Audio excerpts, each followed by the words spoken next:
Gemini va-t-il remplacer les développeurs? C'est ce qu'on peut voir sur Twitter avec ici Yanis Dev. Les développeurs sont bientôt au chômage, préparez-vous à changer de métier ici en nous montrant les différents résultats de Gemini. Et donc reste accroché à cette vidéo parce qu'on va parler d'AGI, on va parler d'entraînement de l'IA et on va parler de est-ce que les développeurs ont encore un sens dans cette économie où l'IA est en train de devenir de plus en plus intelligente. Reste avec moi, mon avis n'a rien à voir avec ce que tu peux retrouver sur internet. Donc, juste ici, pourquoi est-ce qu'on a ça? Parce qu'il y a des gens qui nous font des petits tweets comme celui-ci pour nous montrer à quel point ils ont réussi à venir créer une application en 5 minutes avec un design bluffant qui a déjà été fait 2000 fois, mais il est quand même bluffant. Ou des petits sites comme ça où vous pouvez retrouver aussi beaucoup de fake, donc à faire attention. Donc ici quelqu'un qui dit voilà Gemini a réussi à créer ce magnifique site. En réalité c'est fake, c'est totalement fake, mais beaucoup de gens y croient et même moi au début quand tu sais pas tu peux y croire. Ou celui-ci, Gemini 3.0 a one-shoté YouTube incluant son backend. Bref, est-ce que Gemini peut remplacer les développeurs en réalité? Parlons, répondons à cette question clairement, ça fait intervenir pas mal d'informations. Déjà, c'est quoi remplacer? Parce qu'il faut quand même qu'on définisse qu'est-ce que c'est remplacer. Dans une boîte tech, il y a généralement un CEO, un chef, des managers qui vont avoir une équipe de développeurs.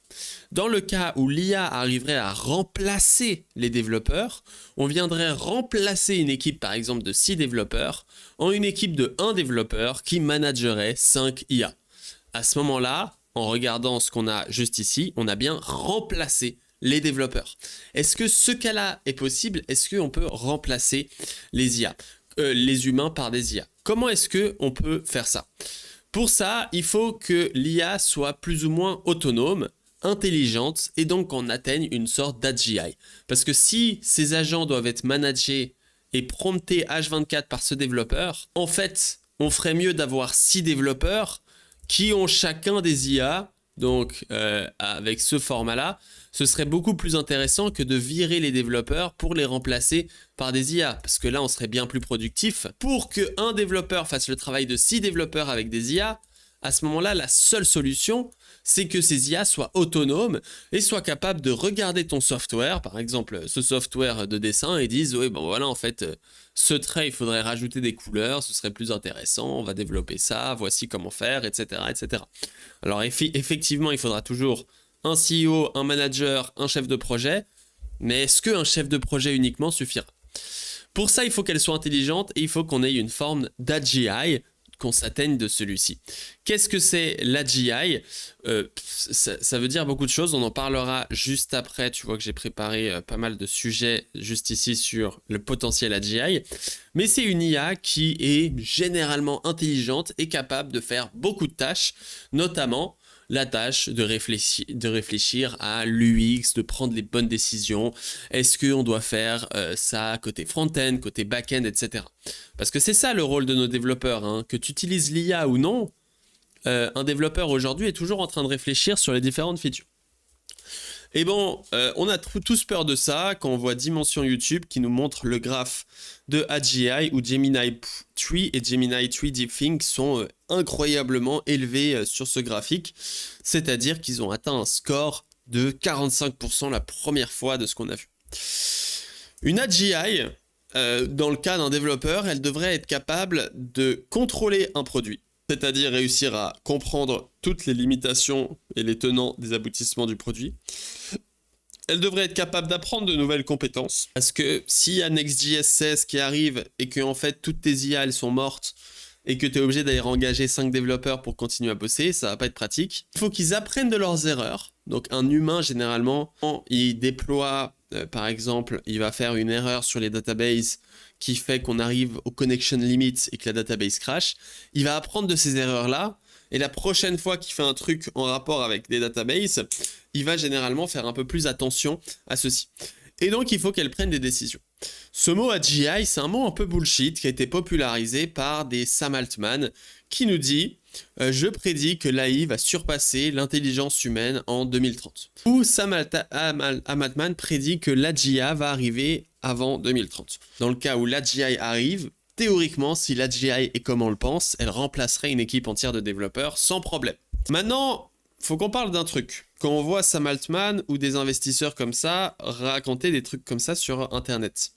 Parce qu'on a une sorte de biais d'autorité, où vu que c'est le chef d'OpenAI, on a bien envie de le croire. Ce serait quand même cool. Donc pourquoi apprendre le code si dans 5 ans, de toute façon, qu'est-ce qu'on en aura à foutre? Faut qu'on parle des recettes d'OpenAI. Hein. OpenAI a un déficit de 7,8 milliards à 13,5 milliards selon les sources. Un déficit de 7,8 milliards. La majorité des entreprises au monde gagnent même pas 10 millions par année. Ok, qu'on s'en rende compte, la valorisation tiers de beaucoup de boîtes n'atteint même pas les 100 millions ou les milliards. Donc chaque année, ici même trimestre, OpenAI perd entre 12 et 17 milliards, entre 7 et 13 milliards de dollars. Donc c'est-à-dire que OpenAI actuellement, elle gagne 5 milliards de dollars, mais elle en dépense 15 milliards. Je ne sais pas comment ils font pour dépenser 15 milliards, mais ça coûte cher d'entraîner des IA. Comment est-ce que OpenAI peut faire pour récupérer plus de milliards facilement? Option 1, nous dire que l'IA va s'améliorer petit à petit et des modèles vont devenir vraiment bons pour coder. Bon, est-ce que je donne 10 milliards en plus à ce gars? Je sais pas. Par contre, s'il nous dit l'AGI va tous nous remplacer, l'entreprise qui contrôle les modèles AGI sera les futurs rois du monde, que l'IA ne s'arrêtera jamais, qu'elle sera de plus en plus capable de réaliser des choses incroyables, etc. À ce moment-là, en tant qu'investisseur, je vais me dire, bah voilà, peut-être que s'il a raison ici, mes 1 milliard se transformeront dans 10 ans en 100 milliards. Bah oui, parce que si l'entreprise contrôle le monde entier des travailleurs, ça va être pas mal. Alors que si ici je mets 1 milliard ici, si j'en ai 2 milliards dans 10 ans, je serai content parce que bon, si ça s'améliore petit à petit, ça va pas être intéressant.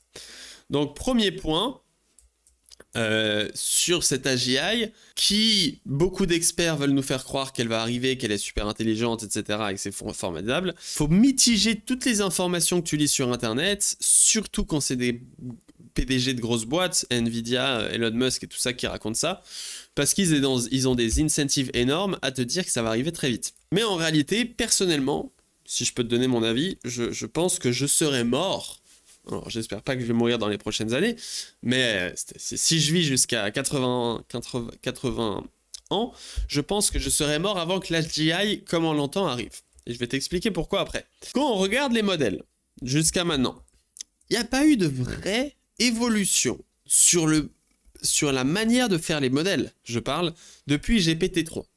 C'est-à-dire qu'on a toujours un système en plusieurs niveaux, hein, qui commence par le pré-training, puis ce qu'on appelle un fine training, puis généralement un RLHF, c'est-à-dire reinforcement, reward, modèle, etc. avec quelques autres étapes évidemment.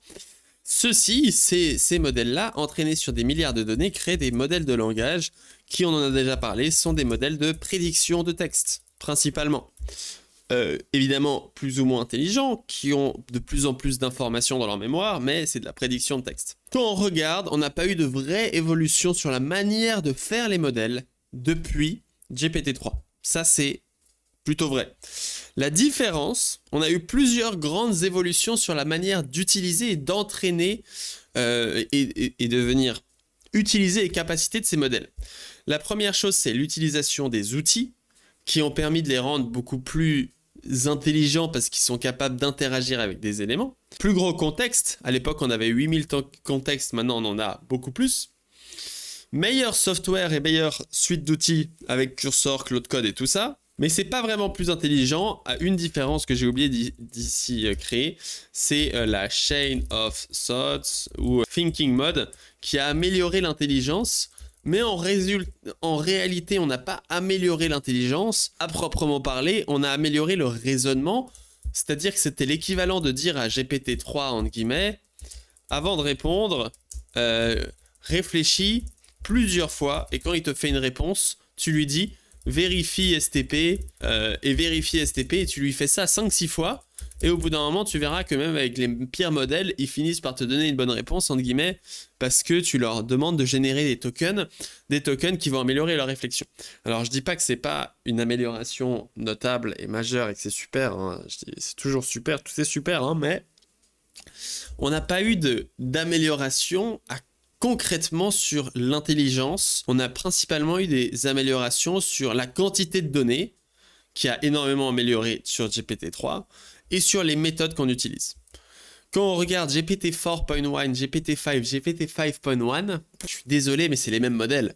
Alors oui, ça change, oui, il est un peu meilleur sur ça, il fait un peu moins d'erreurs sur ça, mais les modifications qu'il y a, c'est ça, hein.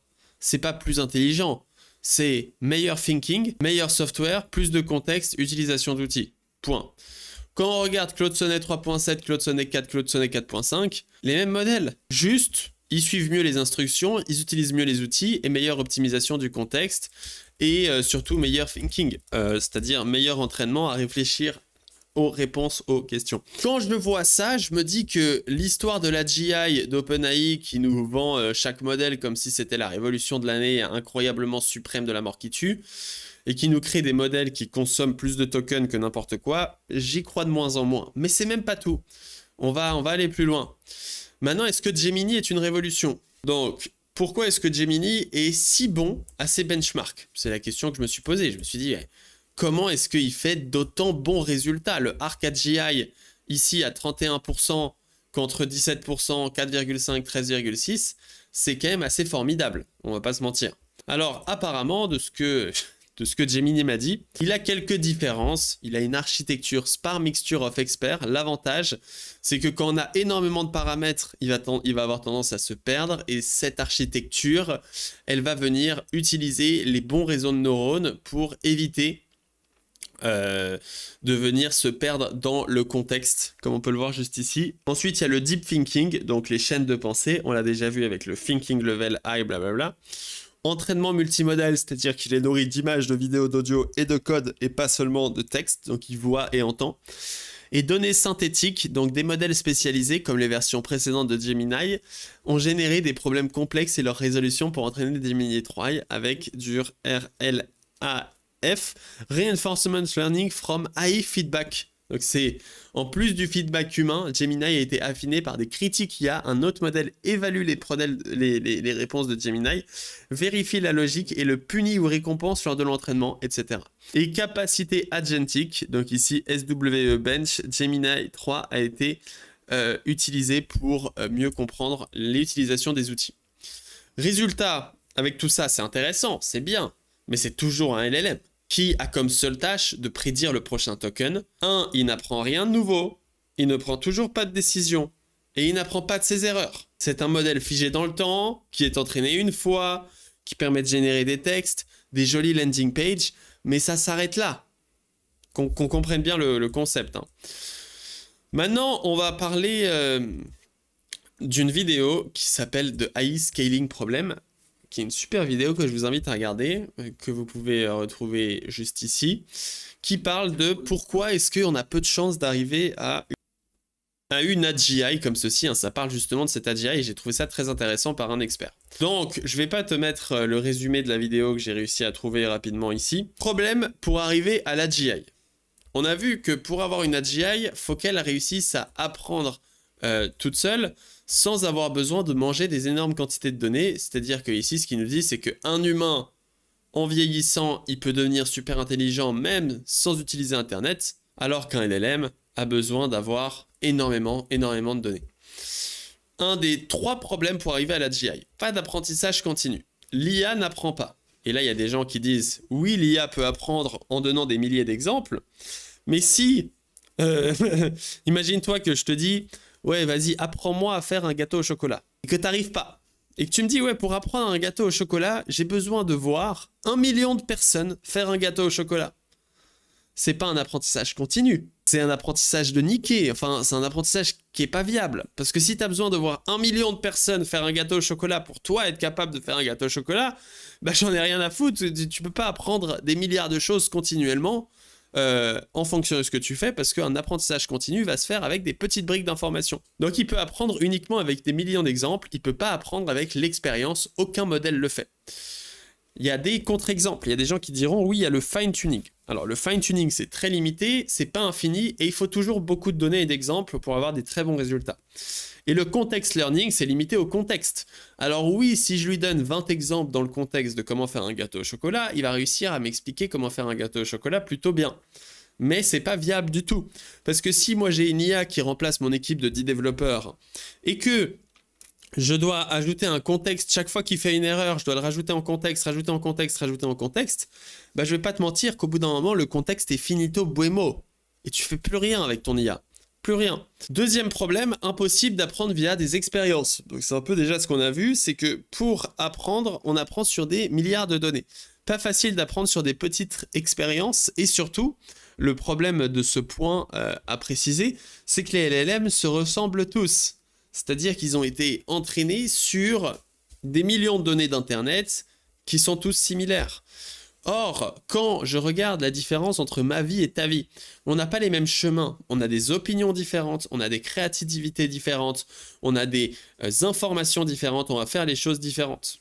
Avec l'IA, 90% du temps, elle va utiliser React, elle va utiliser ça en back-end, elle va faire ça comme outil, etc.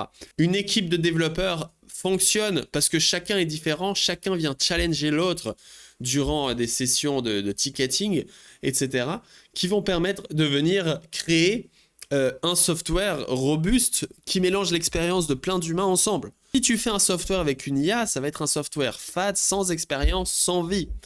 Ça, c'est le problème. Troisième point, impossible d'apprendre via des expériences. Putain, mais j'ai jamais changé le texte en fait, c'est pas possible.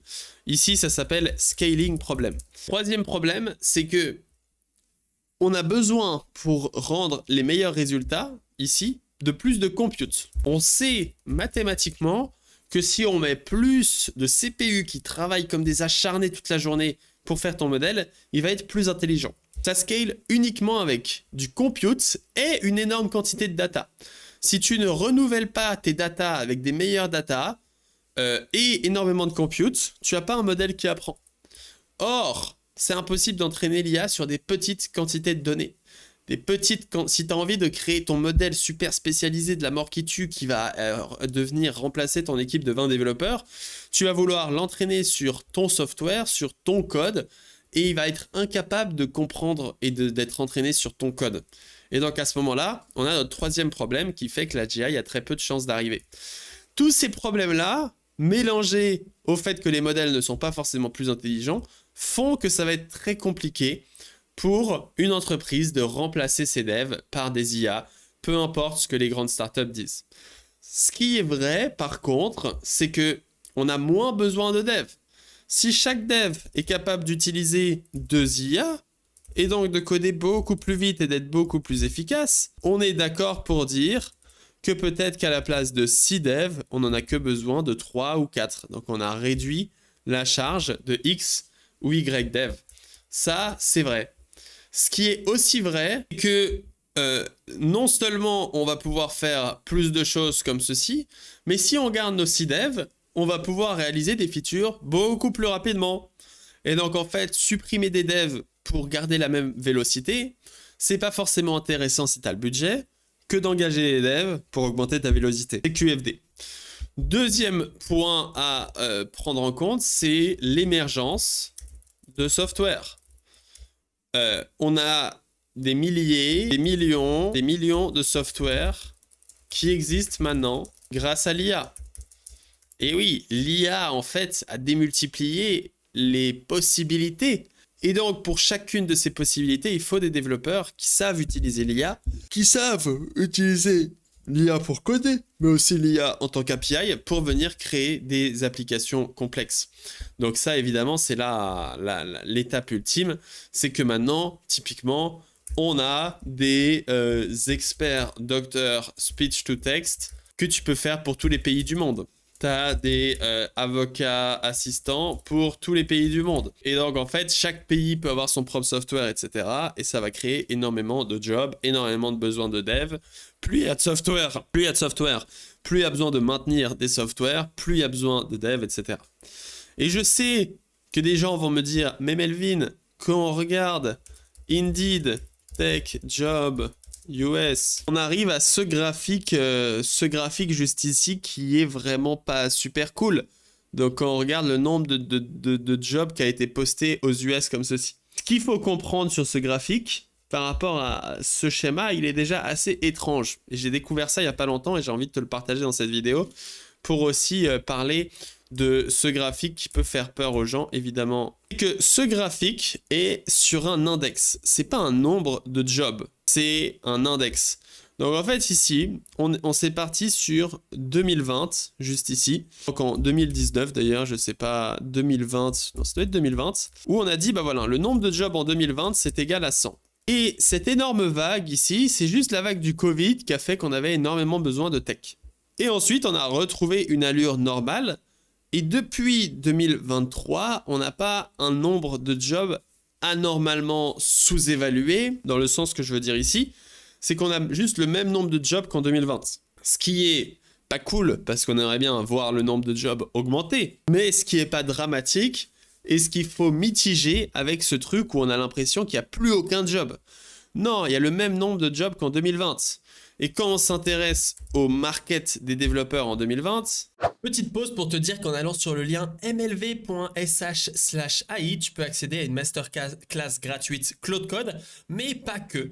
Tu vas aussi pouvoir accéder à mon CLI qui contient toutes mes commandes, donc je les montre juste ici, mais tu vas avoir mes agents, mes commandes, mes hooks, mes output styles et toute ma configuration pour utiliser Claude Code comme un pro. Et tu vas aussi accéder à une formation, comme tu peux le voir juste ici, avec un petit sourdage et pas mal de leçons juste ici, conductor, masterclass, etc., etc. Tu vas pouvoir y accéder pour, par exemple, comprendre comment fonctionnent les agents. Pour ça, on va créer un agent, etc. Tu vas pouvoir accéder à toute cette formation totalement gratuitement en allant sur mlv.sh/ai. C'est une formation faite pour les développeurs qui veulent coder plus efficacement avec l'IA. On se retrouve là-bas. On peut voir qu'en 2020, le US Developer Job Market était considéré, voilà, donc avant le Covid, la demande des développeurs US était considérée comme robuste et une haute demande avec un gros, etc. dans le développement. Et donc on peut voir que ici, ce qu'on a, ici en février 2020, donc normalement c'était avant le Covid, c'est juste un peu moins de pourcentage, donc 20% en moins, par rapport à l'index qu'on avait à cette date-là. C'est pas un nombre absolu de jobs disponibles. C'est pas que là, il y a 0 job. Il y a juste 20% en moins qu'en 2020. En 2020, qui était un très bon mois. Donc, CQFD, tout ça, c'est un peu bullshit. Surtout quand on voit ce genre de graphique. Alors, moi-même, j'utilise. Mais ce graphique fait plus peur que si on faisait juste le nombre de jobs. Où là, on se dirait, ouais, bon, il y a quand même beaucoup de jobs. On peut voir que dans les jobs ouverts actuellement sur Welcome to the Jungle, on a 2477 jobs avec des développeurs React, avec des développeurs full stack Java, PHP. Juste ici, on a backend, Java, Angular, etc. Donc, c'est pas non plus un secteur qui s'est détruit la gueule. On a juste un secteur un peu moins élevé qu'en 2020. Donc ça, c'était aussi pour mitiger tout ça, où il n'y a pas non plus une chute. Même si les CEO des grosses boîtes nous disent qu'ils virent des développeurs tous les matins. C'est la vie. Voici un petit peu ce Gemini Gate, Gemini Tree AGI. Dites-moi ce que vous en pensez en commentaire. J'espère que tu as kiffé la vidéo. N'hésite pas à liker, t'abonner. Ciao, ciao.